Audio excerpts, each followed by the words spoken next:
The Kansas City Chiefs have signed a defensive end, and he is a relatively local guy, being from Kansas and having played part of his college career at Kansas State.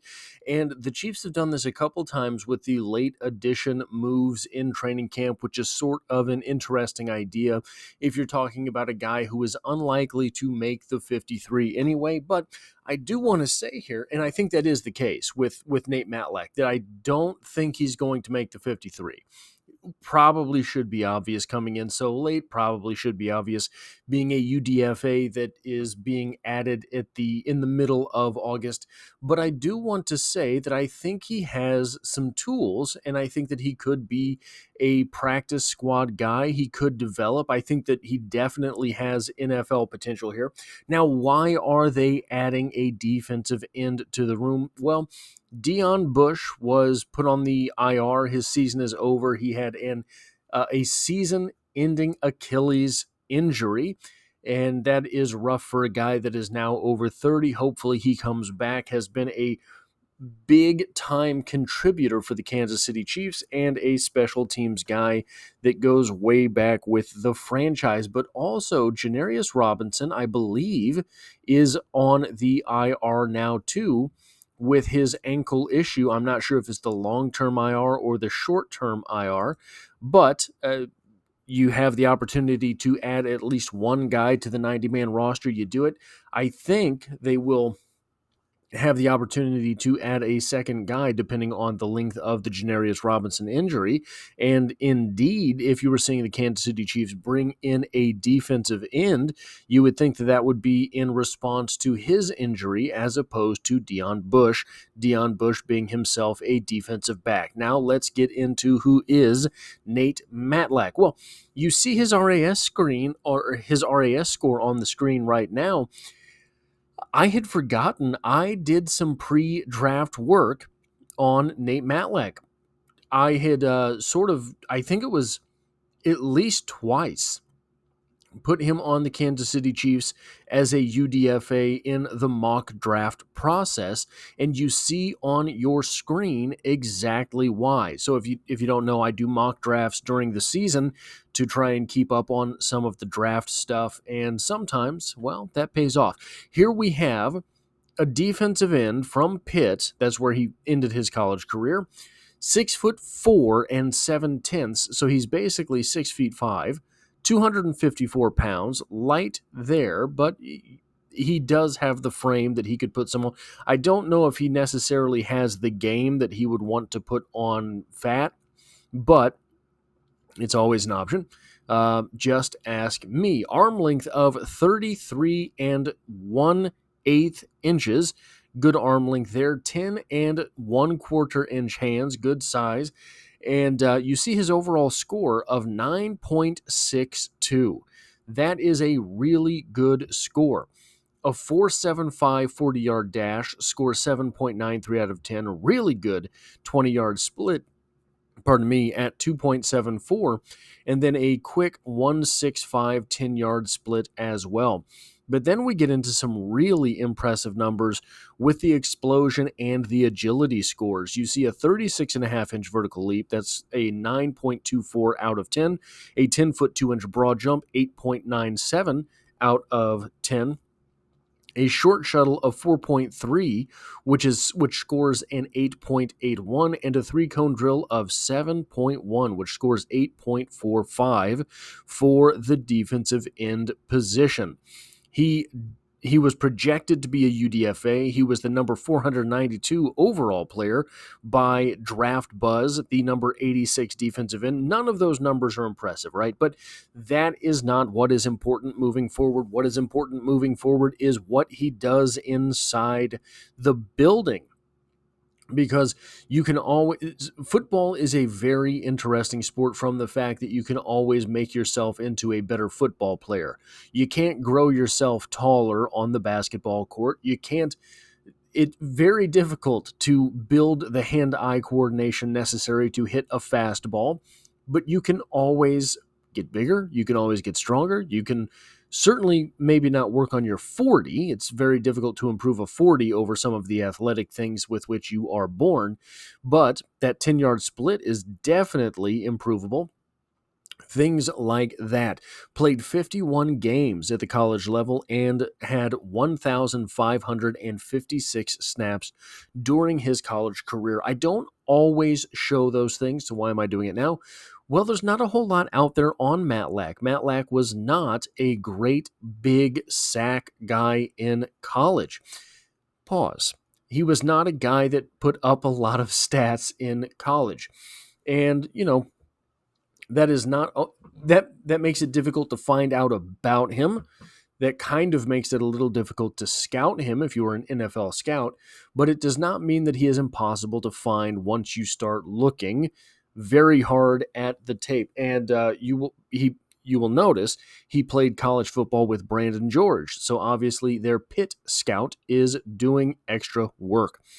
So I wanted to bring up the Draft Buzz notes on Matlack because, and I know you don't come here for someone else's opinion, you come here to see what Scrambling Armchair thinks, otherwise you'd go somewhere else. But I do think that this helps me here because there's not a whole lot out there with Matlack. So what I normally do is I try to observe what I can observe. I compare it to the note someone else has and kind of say, okay, well, maybe I'm wrong here, maybe I'm wrong there. Here, we're just going to get straight into some of their stuff because they're going to have more time spent on Matlack than will I. Matlack has prototypical size. These are strengths, pardon me. Matlack has prototypical size with a little more room on his frame to add weight. He shows impressive quickness at the snap and plays at a good pad level. Now, we saw up here that he does have a red weight, right? That is a suboptimal weight at 254. And it's suboptimal, but it's not tiny. You've got a lot of defensive ends that bring that number up because they are very big defensive ends, so it skews the numbers just a little bit. 254 pounds is absolutely a playable weight in the NFL. He explodes off the line with a quick first step, with agile feet to counter inside and closing burst to finish plays. Has fluid footwork to redirect, reverse momentum, and close with a burst, regularly first off the ball with good snap anticipation. Now, part of this, in my opinion, and I wasn't able to find anything out about this, but I imagine he was probably a basketball player. He does look the part of a basketball player, a converted basketball player. Matlack has an excellent motor and shows the stamina to last deep into the fourth quarter. This comes up in one of my notes about him. He is not a hair on fire type. So he doesn't have a whole lot of wasted movement on the snap. He doesn't have a whole lot of chaos on the snap, but he is, in my opinion, you will watch him. You'll think a lot about George Karlaftis when you watch him. He's very instinctive when it comes to countering and solid with overall hand usage. As a pass rusher, Matlack shows quickness off the edge and fluid athleticism and flexibility to bend the edge. Now, that's a lot of positives for a guy who was basically the 500th overall prospect for this same website. But it's all true. I think that's part of... So when we look at Brandon George as well, you're looking at a guy who has all the physical tools and seemingly wasn't able to put them together on the field. Maybe there is something with coaching at Pitt. I hate to point fingers or anything like that, but it's not exactly what I'm saying. Not exactly like with Florida State. With Florida State, I'm probably pointing fingers. They have super athletes at that school that end up underperforming on the field. Well, it's also hard to compete with the beach, I guess. But a lot of things going on in Florida that could draw a young man's attention. But Brandon George and here Nate Matlack are both guys that have a lot of tools and could possibly over-index for where it is that they were acquired. Both of these guys coming in as UDFA. Both of them, I think, have an opportunity to be NFL players. Scouting weaknesses. Because of his athletic limitations, Matlack lacks the ceiling of some of this draft's top edge rushers. Matlack is powerful but lacks the flexibility to consistently bend the edge, and he lacks the kind of twitchy overall athleticism to develop into an elite pass rusher. Those two things are, in my opinion, kind of the same thing. Because the note there says athletic limitations. Well, I'm sorry, but scoring a 9.62 out of 10 in athletic prowess is not athletic limitation. I think it is that second note there. The twitchy nature. He does not have a lot of quick twitch in his game. That, I think, is the limiting factor for Matlack. Unless he's able to add more weight and strength to his frame at the risk of losing speed and athleticism, he'll lose more often than he'll win if he gets caught in a phone booth with an NFL offensive lineman. This is kind of what I was saying at the beginning there. The weight situation for Matlack, when you look at him, he kind of does not look like a football player. He kind of looks like a solidly built basketball player. So you don't add muscle overnight. You can add body weight pretty quick, but not muscle. I don't know, because of the nature of his lack of quick twitch sort of stuff there, that he wants to add a whole lot of fat. This is where the practice squad is very, very valuable for a guy like this. You are, his entire life, probably, been an athlete. All of a sudden, you're in season, you're sweating every day, you are having to worry about weight limits, things like that. When you are on the practice squad, you're basically in a redshirt year. He has things that he will concentrate on for himself, but he does not have to worry about NFL Sundays to the extent that someone on the 53-man roster does. So he will have a year to see if he can get from 254 to 265. Can you add those 11 pounds and do it in a responsible manner that does not take away from basically the first step is the most explosive thing about him. Looking at his build, it would not surprise me if he were a jumper in high school, in track, if he were a hurdles guy in high school. So that first step would have been very important there. But again, it wouldn't have been quick twitch stuff. I doubt he would have been a 100-meter guy, that sort of thing. And my first note here, more of a nonstop guy than a high motor guy. That is sort of what you get from George Karlaftis. George Karlaftis is sort of like Night of the Living Dead out there on the football field, in that he's not explosive. He's not popping out at you. He's not if we're sticking with horror terms, he's not a werewolf popping up on you. He is a zombie. He's just going to be there whenever you turn around. That is kind of the athlete that I see in Matlack. He is a good-sized athlete with good RAS. Again, the weight is a little bit low, but it is a functional weight. You can play in the NFL at that weight. Most guys at that weight are quick twitch guys, but as long as he does have the endurance to get through the game, I don't think that it would be a big deal for him. The best thing about this signing, like I said earlier, is actually not for the 53. This is a guy who could spend a year on the practice squad and end up being a deep roster guy. Remember, deep roster guy, deep rotation guy. But in my opinion, what is so exciting about this is not just that. It is the fact that the Kansas City Chiefs have no real young developmental defensive ends. Ashton Gelati, I don't put in that camp because he's going to be counted on to deliver. FAU is counted on to deliver. They have, I don't think, so Matlack right now is, I think, like 23. He's not yet 24. I think he's like 23 and a half, something like that. They don't have a young practice squad defensive end on the roster the way that they had Truman Jones last year and the year before. Truman never sort of materialized. That's kind of what happens. And Matlack is kind of the opposite type of defensive end. So it's going to be interesting to see how long he can stick around. Can he become that practice squad guy? But I talked about the back end of the rotation. What does the back end of the rotation look like right now? Well, it's Felix Anudike-Uzomah. So let us compare, and I know this is going to be a little bit hard to see if you are watching this, so I'm going to try to make this as clear as possible.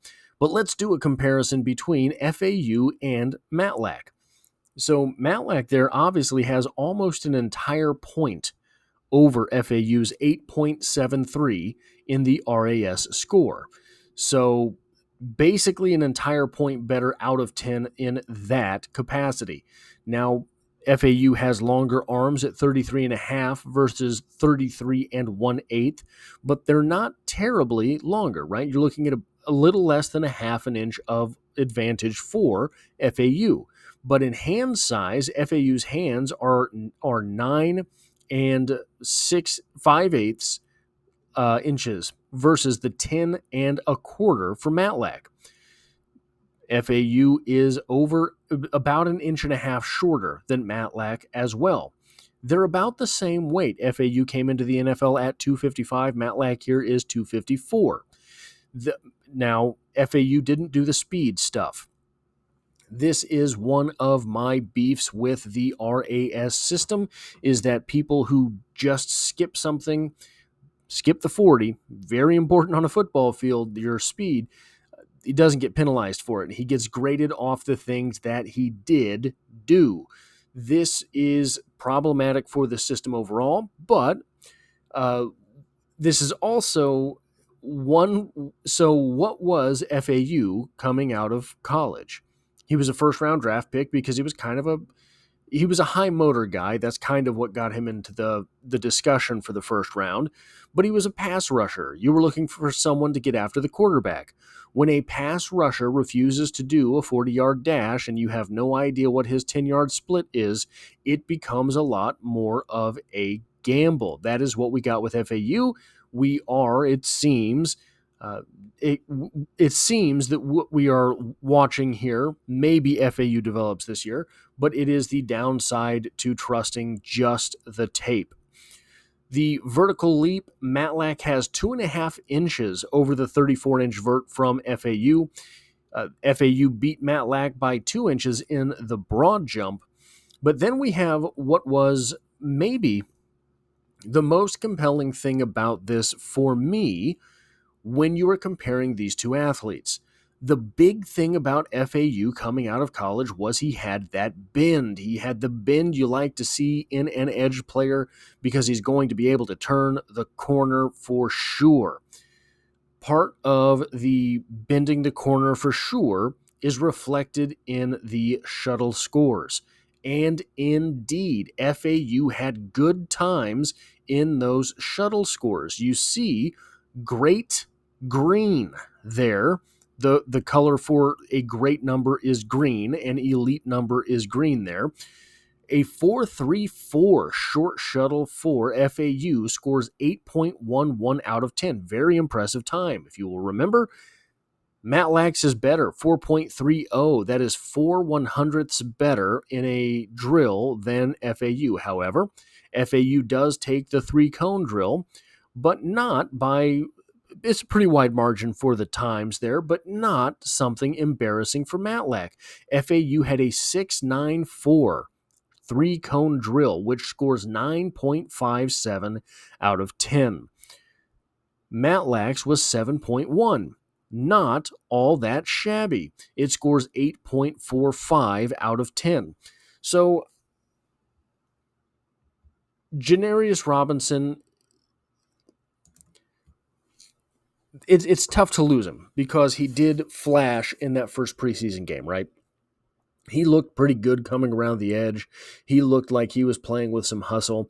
Not sure how long he will be out, but getting to take a chance on someone like Matlack, getting him in the building, figuring some things out, that is good for the organization, keeping some blood moving through the veins here.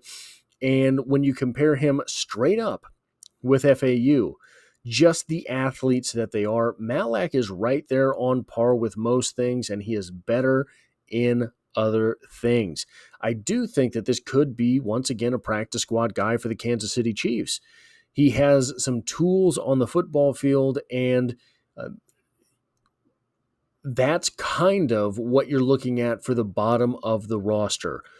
Guys with tools or guys who can play football. Because if you have the tools and you can play football, well, you're not the bottom of the roster. And there have been times in this organization's history where the guys on the bottom of the roster neither have the tools nor the abilities. So the fact that look at the entire roster. You're getting this everywhere on the roster. The Chiefs are becoming a 1 through 90 type of team. They are 90 men deep at this point. They will be 53 by the start of the season, and all of those guys have something somewhere. So either the tools or the abilities, and that's a promising place to be as an organization. That is all I have for this video. Earlier, we did the 15th day of training camp, so make sure you check out that video too if that's something in which you would find yourself interested. That is all I have for this video. If you like or appreciate what it is that I do here, hitting a like button really does help me out, as it tells YouTube to share this video with other Kansas City Chiefs fans. And if you find yourself here by chance but not design, the Chiefs are the only thing I talk about on this channel, dropping multiple videos every single week. We are over 2.5 years now of daily uploads, and as always, I hope to have you back for the next one.